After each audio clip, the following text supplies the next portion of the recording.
Bonjour à tous, on va étudier aujourd'hui les réductions. Donc on a un dessin qui représente la tardigrade de l'espace mesurant en réalité 6 mètres, 8 mètres, pardon, ça n'existe pas évidemment. Mesure la longueur en son niveau de ce tardigrade, etc. Donc alors, on avait dit que la longueur de ce tardigrade de là à là, donc je mesure avec ma règle, ça fait 4 cm. Et ce 4 cm sur le dessin représente en vrai 8 mètres.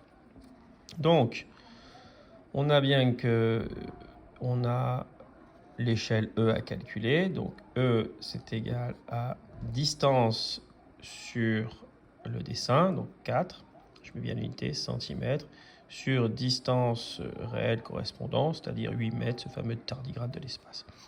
Bon, alors c'est pas dans la même unité, donc je vais les mettre dans la même unité. 4 cm, je vais le conserver. Et je vais mettre 8 mètres en centimètres, ça fait 800 cm. Donc voilà l'échelle. Et l'échelle, je dois la mettre en 1 sur. 1 sur quelque chose. Donc je vois que je passe de 4 à 1 au numérateur, donc je divise par 4.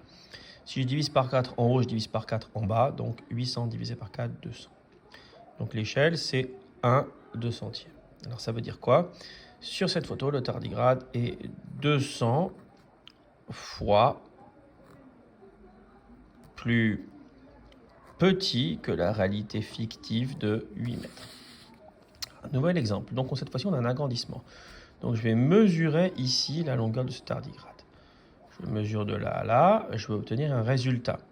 Alors, je vais inventer le résultat, je vais dire que j'ai mesuré et ça fait aussi 4 cm. Attention à bien mesurer. Donc de la même manière, je vais calculer E. C'est la distance sur le dessin, toujours en haut, donc 4 cm sur la distance réelle. On vous dit que le tardigrade mesure 1 mm, donc sur 1. Attention, 1 mm, ici 4 cm. Donc 40 mm. Donc 40 sur 1, cette fois-ci, je vais calculer combien ça fait. Ça fait 40. On est bien en millimètres ici, en millimètres là. Bah, du coup, sur cette photo, le tardigrade est 40 fois plus grand. La photo est bien un agrandissement. Le tardigrade, c'est 1 mm en vrai. Et là, il est à 4 cm. C'est un agrandissement que dans la réalité.